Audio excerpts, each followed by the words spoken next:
নমস্কার, কলকাতা টিভিতে আপনাদের স্বাগত। আমি আশিস চট্টোপাধ্যায় আপনাদের কাছে নিয়ে এসেছি উদ্বেগজনক খবর।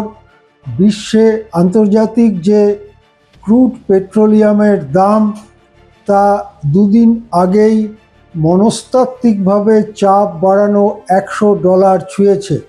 ব্রেন্ট ক্রুডের দাম, ব্রেন্ট ক্রুড একটি ক্রুড পেট্রোলিয়ামের একটি ভ্যারাইটি, তার দামটাই সাধারণভাবে বিশ্বে তেলের দামের ইন্ডেক্স হিসেবে, সূচক হিসেবে দেখা হয়। এছাড়াও ওয়েস্ট টেক্সাস পেট্রোলিয়াম, সেটার দামও দেখা হয়। ব্রেন্ট ক্রুডের দাম $100 ছোঁয়ার পরে গতকাল শনিবার অবশ্য একটু নেমে এসে $97-98 কাছাকাছি ঘোরাফেরা করছে।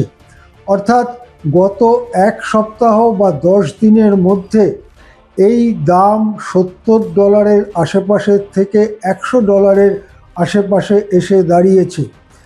এর ফলে ভারতে মূল্যবৃদ্ধির আশঙ্কা প্রবল হয়ে উঠেছে। ভারতকে যদি $100 আশেপাশে দাম দিয়ে ক্রুড পেট্রোলিয়াম বা কাঁচা পেট্রোলিয়াম কিনতে হয়, তাহলে যে দামে পেট্রোলিয়াম সরবরাহ করা হচ্ছে আমাদের দেশে, সেই দাম রক্ষা করা যাবে কিনা তা নিয়ে সন্দেহ দেখা দিয়েছে। যদিও এখনো পর্যন্ত দেশে গত কয়েকদিনে পেট্রোল এবং ডিজেলের দাম বাড়েনি। যেমন কলকাতায় দেখতে পাচ্ছি $113.51 পেট্রোলের দাম এবং $102.12 দিল্লিতে পেট্রোলের দাম এই রকম রয়েছে। মুম্বাইতে $111 এইরকম রয়েছে, সেটা কদিন নড়াচড়া করেনি। কিন্তু এই দাম আন্তর্জাতিক বাজারে যদি বাড়তে থাকে তাহলে কতটা এই দাম রক্ষা করা যাবে সেটা নিয়ে আশঙ্কা দেখা দিয়েছে। এখন হঠাৎ করে এই দাম বাড়তে শুরু করলো কেন? একটা কারণ হচ্ছে গত 2 সপ্তাহ ধরে লাগাতার ইরান এবং আমেরিকার মধ্যে তীব্র সংঘর্ষ চলছে। সেই সংঘর্ষের ফলে হরমুজ প্রণালীকে যেমন বন্ধ করে দিয়েছে ইরান, তেমনি ইরানের চারপাশের যে দরিয়া তাতে অবরোধ করে রয়েছে আমেরিকা। তাদের বিরাট বিরাট বিমানবাহী যুদ্ধ জাহাজ এবং অন্যান্য যুদ্ধ জাহাজগুলো সেই রাস্তা দিয়ে ইরানের চারপাশের যে সমুদ্র, সেখান দিয়ে কোনো তৈলবাহী জাহাজ বেরোতে দিচ্ছে না। এর পাল্টা ব্যবস্থা হিসেবে ইয়েমেনে ইরান সমর্থিত যে হুথি সংগঠন, তারা সৌদি আরবের বিরুদ্ধে তীব্র হুঙ্কার দিয়েছে। তারা বলেছে যে তাদের ইয়েমেনের পাশে ওই রকমই যে স্ট্রেট অফ আল বাব আল মান্দাব বলে ওই রকমই একটি সংকীর্ণ সমুদ্র প্রণালী, সেই প্রণালী দিয়ে তারা সৌদি আরবের তেলবাহী কোনো জাহাজ যেতে দেবে না।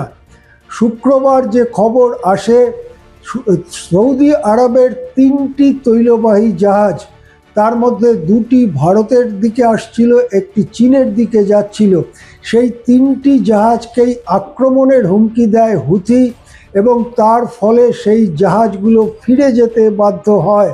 সুতরাং আরও একটি রাস্তা দিয়ে ভারতে তেল আসার যে পথ, সেই পথ বন্ধ হয়ে গেল।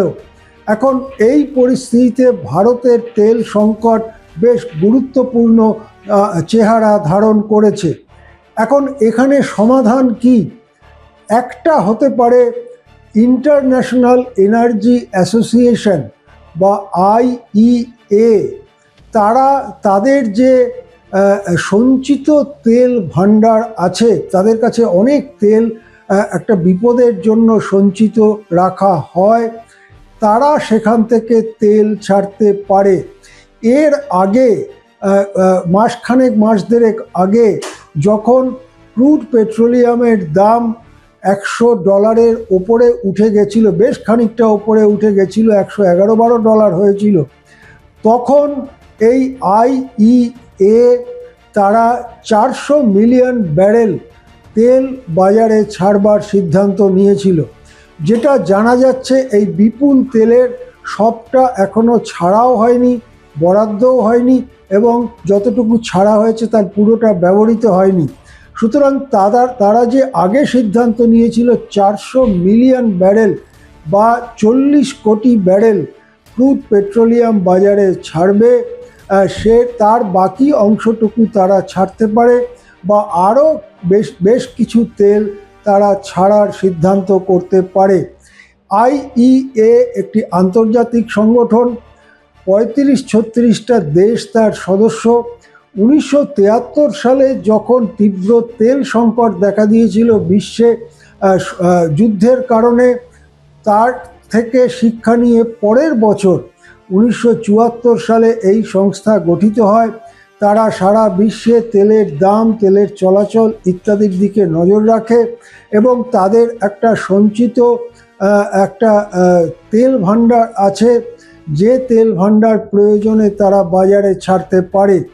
কিন্তু বিশেষজ্ঞদের মতে ইরান এবং আমেরিকার এই যে যুদ্ধ চলছে তা যদি আরও 1 মাস বা তার বেশি সময় চলে, এই যুদ্ধ যদি বিস্তৃত হয়ে পড়ে, যেমন ইয়েমেনের হুথির সঙ্গে সৌদি আরবের যুদ্ধ বিস্তৃত হয়ে পড়ছে, যেটা খবর আসছে যে সৌদি আরবে গুরুত্বপূর্ণ তেল উৎপাদন কেন্দ্রগুলোতে মিসাইল হামলা চালিয়েছে হুথিরা, তার ফলে সৌদি আরবের গুরুত্বপূর্ণ তেল কেন্দ্র দাউ দাউ করে আগুন জ্বলছে। সৌদিও বিকল্প ব্যবস্থা বা পাল্টা আক্রমণ করতে পারে ইয়েমেনে হুথি গোষ্ঠীর ওপরে। এই সব মিলিয়ে যুদ্ধ পশ্চিম এশিয়ার আরও নানান জায়গায় ছড়িয়ে পড়তে পারে। এর সঙ্গে সঙ্গে ইসরায়েল এই দ্বিতীয় পর্যায়ের যুদ্ধে এখনও যোগ দেয়নি, কিন্তু ইরান ইসরায়েলের ওপরে হামলা চালাতে পারে, সেক্ষেত্রে ইসরায়েলও এই যুদ্ধে জড়িয়ে পড়তে পারে। ইতিমধ্যেই ইসরায়েল লেবাননের ওপর বর্বর হামলা চালিয়ে যাচ্ছে। সব মিলিয়ে সম্ভাবনা রয়েছে এই যুদ্ধ বিরাটভাবে বিস্তৃত হয়ে পড়ার। সেক্ষেত্রে কিন্তু তেলের যোগান আগে যেমন ছিল সেই রকম জায়গায় ফিরে আসতে বহু সময় লাগতে পারে। সেক্ষেত্রে IEA তার কাছে যে মজুত রয়েছে বাজারে ছাড়ার মতো, সেটাও যথেষ্ট হবে না। 2-3 বার বাজারে তারা ছাড়তে পারে, তারপরে তাদের স্টকও ফুরিয়ে আসবে।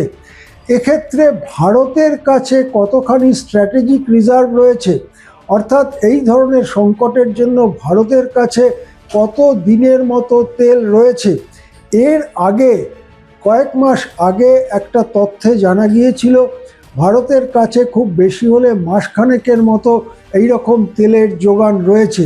সেক্ষেত্রে দাঁড়িয়ে ভারতে এই $100 বা তার বেশি মূল্যের তেল কিনতে বাধ্য হওয়ার কারণে ভারতে পেট্রোল ডিজেলের দাম বাড়তে পারে।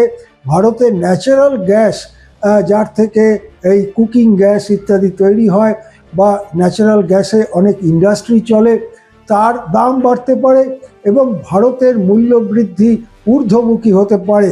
ইতিমধ্যেই পাইকারি মূল্য সূচক প্রায় 10% ছুঁয়েছে। খুচরো মূল্য সূচক রিজার্ভ ব্যাংকের যে স্বস্তিমূলক রেখা 4%, তা পেরিয়ে তার ওপরে উঠে গেছে।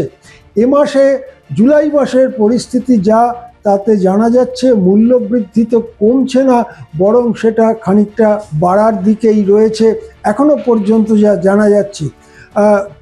চূড়ান্ত ফিগার অবশ্য আগস্ট মাসের 10-12 তারিখে পাওয়া যাবে। যদি ভারতে মূল্যবৃদ্ধি এই হারে বাড়তে থাকে, তাহলে রিজার্ভ ব্যাংক তার যে রেপো রেট এবং অন্যান্য রেট সেগুলো বাড়াতে পারে এই মূল্যবৃদ্ধিকে মোকাবিলা করবার জন্য। সেক্ষেত্রে ভারতের অর্থনীতিতে গুরুতর নেগেটিভ প্রভাব পড়তে পারে, গুরুতর ক্ষতিকারক প্রভাব পড়তে পারে। সুতরাং সামগ্রিক যে আন্তর্জাতিক পরিস্থিতি, বিশেষ করে ক্রুড পেট্রোলিয়ামের ব্যাপারে, সেদিকে তীক্ষ্ণ নজর রাখছেন অর্থনীতিবিদরা। আমরাও নজর রাখব এবং যখন যা আপডেট আসবে আপনাদের জানাতে থাকব। নমস্কার, দেখতে থাকুন কলকাতা টিভি।